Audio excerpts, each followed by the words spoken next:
everyone. Bryant Dillon from Fanbase Press here at Comic-Con 2025, and I'm talking with Stephanie Williams about Street Sharks. Stephanie, how are you doing?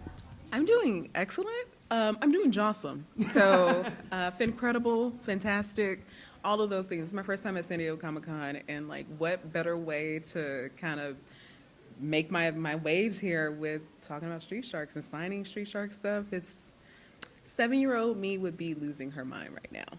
And that's kind of the point of Comic-Con in some ways, isn't it? Yeah, it absolutely is. It's just been really fun to, not even just see fans walking around, but also folks who I look up to. Like after I finished my Street Shark signing this morning, Art Adams came and was getting ready to do his thing, and I was like, "Hey, Art," and he was like, "I remember you from Baltimore," and I was like, "Oh, bless." So that was nice. Now, if you didn't remember me, then I probably would be a little bummed right now, but thankfully you did. Do you have any, given that it's your first Comic-Con, do you have any recommendations for people who are coming to San Diego for the first time? Sunscreen, glasses, water, pre-plan your walks, because if you don't, you're going to be walking for a very long time. But also just be ready to have fun and see all that you can see, because this is just, I've been to New York, I've been to a bunch of cons this year, and, well, not New York yet, but this has been a totally different experience, but I feel like this has been one where it's just like, I feel like fandom is everywhere in the best way.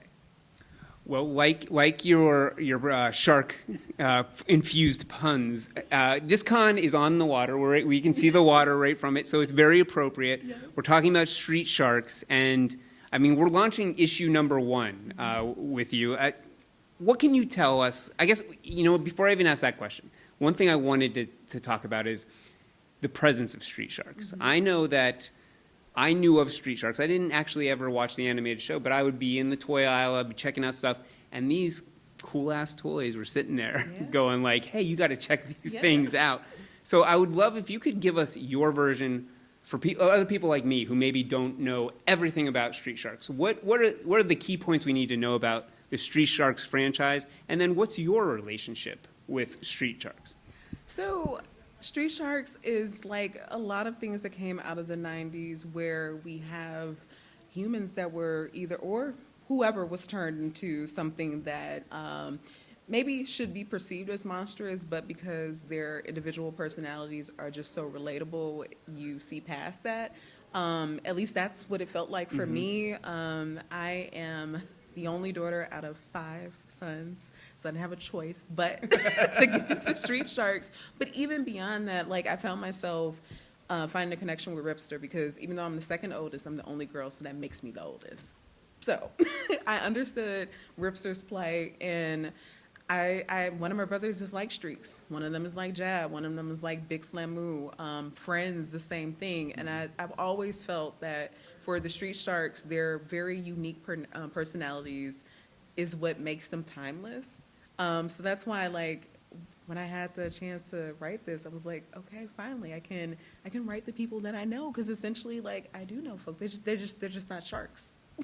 It's a good point. But these sharks have personalities like humans. Yes.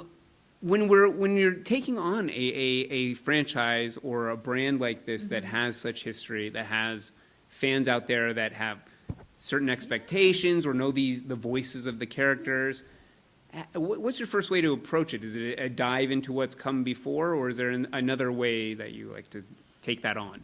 I always like to dive into what's before. So it had been a long time since I had watched the cartoon, and then I saw that it was on Peacock, and I was like, okay, great. So went back to watch the episodes, and surprisingly remembered a little bit more than I thought I did, because there's been times I've gone back and watched stuff, and it's a fever dream. Like, there's no way I was watching this. But for Street Sharks, again, like, not only the nostalgia was there, but again, because of the way that the sharks were written, they were turned into the Street Sharks and then just very quickly accepted that.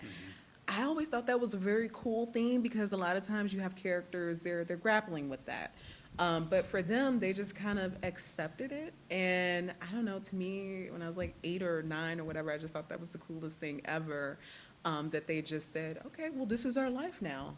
We're fighting against Dr. Paradigm, who obviously has nothing else to do with his time. And I just thought that was the coolest thing. So I figured if I was, again, able to just focus on the shark's uniqueness and I don't like explore the world in a way that I would have wanted to when I was 8 or 9.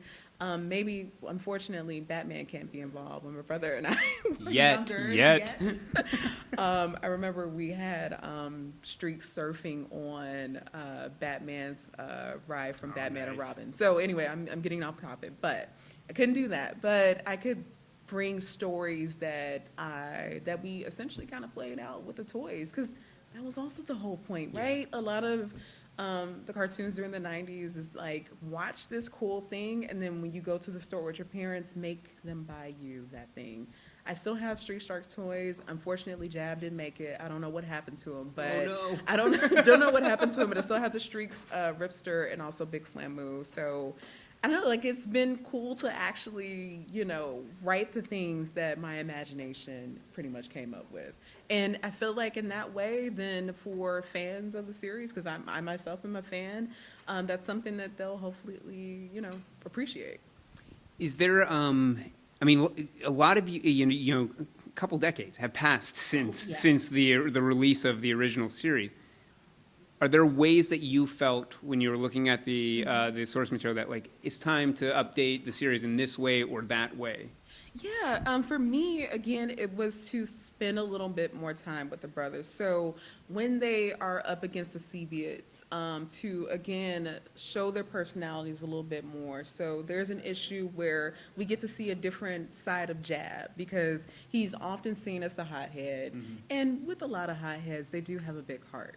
They're trying to protect it. So being able to lean into that. Big Slam Moo is someone who, he looks up to his brothers, but also at the same time is still trying to find his way in the world. So kind of leaning into that and him, finding his way. Streaks is just Streaks. So that's going to be what it is. And then, of course, we have Ripster, who is just trying to keep his brothers together, but also at the same time, he's got to have a life too. Mm-hmm. So trying to infuse in him just a little bit more than just trying to keep his brothers in line, and get a little bit more into who Ripster is. Yeah.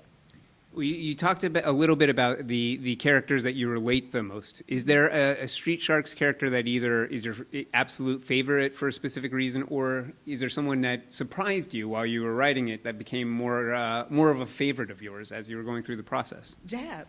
So for me, when I was younger, it was Streaks, just because of the skates. Like, who doesn't like somebody on rollerblades?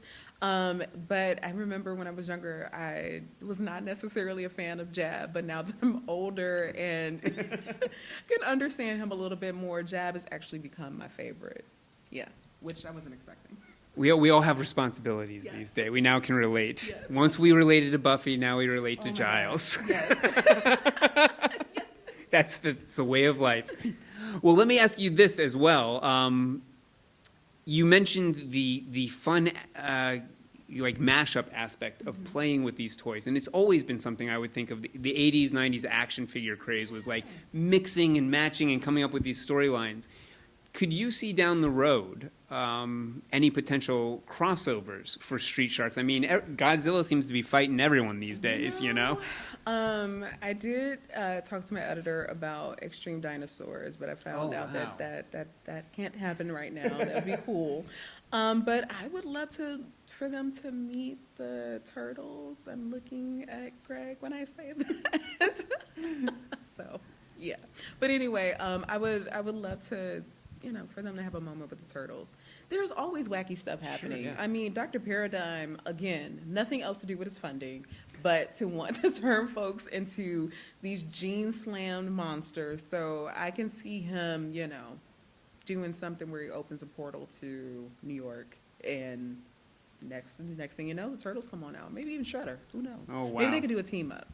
Actually, that would be pretty fun. That's true. I like what you're cooking. Yeah, there. Yeah. We'll see if the powers that be, agree. But what about where you think the Street Sharks should go down the road? Are there other things that you would like to take on with these characters? Yeah. So I mean, very obviously, because they're sharks, I feel like there is an opportunity to, I love documentaries. Mhm. I was already watching shark documentaries before. I mean, it's Shark Week, and that's on my calendar. So it would be a really great opportunity to kind of introduce new sharks. There's the cutter shark, which is weird. Got the cookie cutter shark. Yes. What a My daughters are big fans of the cookie cutter shark. terrifying. It is terrifying. They are terrifying. I would like to see a gene slammed That would be cookie interesting. cutter shark. Yes. But I think it would be a really great opportunity to just call attention to, our marine life and how important it is to make sure that we're taking care of our oceans and stuff. So not to make it a Saturday morning, Friday, the more you know moment. Sure. But I think there is an opportunity for that, because the great thing about comics is that you can get folks interested in subjects that they may have not even paid attention to. I know for me, a lot of stuff I read, I wanted to go learn more about, whatever it was. And I'm hoping maybe street sharks can be that, because this is as close as I'm going to get to being a marine biologist. So maybe we'll inspire more. Well, I actually love that. I mean, one thing we talk about a lot at Fanbase Press is this idea of that stories matter, and that even the most, B-movie, ridiculous, over-the-top concept usually has something that you can take away from it. And the idea that Street Sharks, the excitement in there could bring you to, learning more about the natural world, I think that's fantastic. Do you feel like they're, I guess, what would you say to people who feel like there is a limitation to storytelling, and that, I don't know, that might shrug off the idea of like Street Sharks having something beyond fun or entertainment value? No, there is no limitation on storytelling. The only limit is, I guess, whoever is telling the story. We could do so much. We could still have fun while learning. I mean, PBS in itself being defunded, right? I think it's very important that we are taking what PBS has done, other just free entertainment, and making sure that we're trying to infuse education in there. It could be a Trojan horse. I mean, a lot of times when I'm writing, that's what I'm trying to do, because that is just important. The more you know about the world, the more informed you are, the better storyteller you are, right? So I would say to them, like, the limit is only what you put on it. It can be literally anything. Like, these are sharks that have abs, which is that's amazing, right? If we can have sharks with abs, Sure. we can tell whatever stories we want to tell. And it's just fun to make learning fun. And again, like, comics is, I will beat this horse and the dead horse. Comics is just such an important medium. I know for me, like, that was a way for me to get my son to read. Handed him a Dogman book, and now I've gone broke buying all the Dogman books, but it's something that he's interested in, and I just want to see this medium continue to thrive, and the only way to do that is to figure out new ways to tell stories that matter. Yeah. Well, let me ask you one other question that maybe has a little bit more of a serious bend, given what we're talking about. But the comic book community, we're going through a rough time this year. There's many things out there that are just affecting the nation, the globe, but then also our distribution has evaporated. There are less jobs out there. We've been focusing this year on the idea of building community, and the idea that community is what's going to get us through this, especially the comic book community is a very tight one. Yes. Is there, I don't know, and I look at this, I look at the book and I see a story about brothers who are relying on each other. And so I guess what I would ask, whether it's this book or just your opinions on how we get through the year ahead. What are your thoughts on community and its important role, the importance of its role in not only, I guess, human society, but in the comic industry? Yeah. It is vital.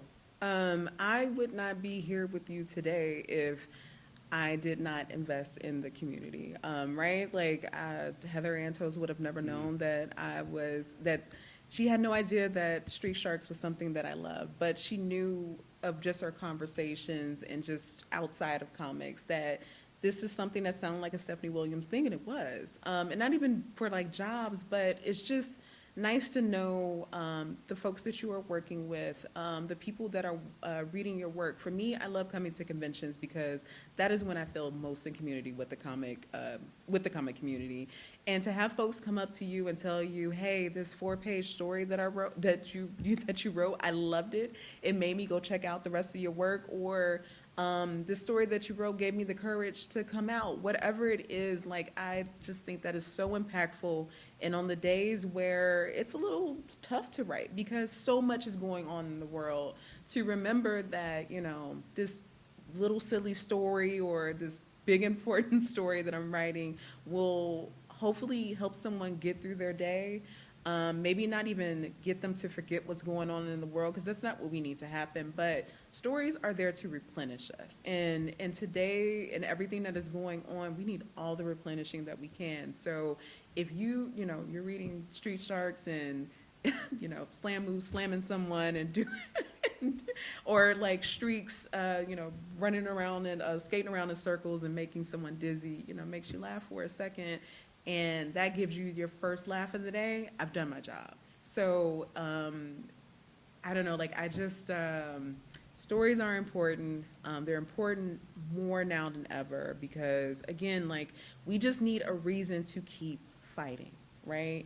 And if we can continue to create and inspire in any way, then that's how we keep things going. We can't just shut down because everyone is being terrible. Terrible people are going to continue to be terrible, so then why not put up the fight as well? Yeah. I appreciate you sharing those thoughts with us. Is there anything else beyond Street Sharks that you would want to just let listeners know if they're interested in this, they should also check out anything else from you? For sure. I'm working on Warriors in a Wee Wonder right now for DC Comics. That is the Amazon's raising baby Diana, so you can only imagine how chaotic that is.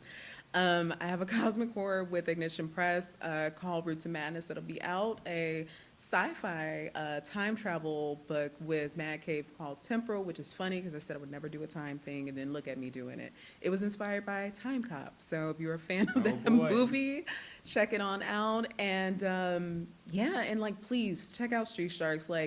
Me and Ariel, Nick, we're just having so much fun. Every time I get an email, I automatically smile, my serotonin just goes up because it has really been a joy to work on this book, and I'm just so thankful for the opportunity to be able to write something like this. So, yeah, I think that's it. Excellent. And I think I have this right. Pre-orders on August 11th? Yes. And it's released on September 17th? Yes, September 17th, and FOC is, when is the FOC? Oh my God. August 11th, yeah. August 11th, okay, all right. Yeah. Wow, That's sorry. okay. Yes, get those pre-orders in. You know how important pre-orders are for comics. August 11th. Yes. Stephanie, thank you so much for talking with us today. Of course, thank you guys for, again, being amazing, and listen, you guys, please support Fanbase Press. Again, we're talking about community, right? And if we want more comics, then we got to support the folks that talk about the comics and promote them. So if you can, go to the website. If they ever have donations up, donate to it, please. I'm asking you to do that because we got to be kind to your neighbor. We got to be holding each other accountable and also support one another to just keep things going. Thank you, Stephanie. We appreciate the message of solidarity. Yes. And everyone at home, we'll be doing more interviews from Comic-Con, so if you want to see interviews like this one, stop by fanbasepress.com.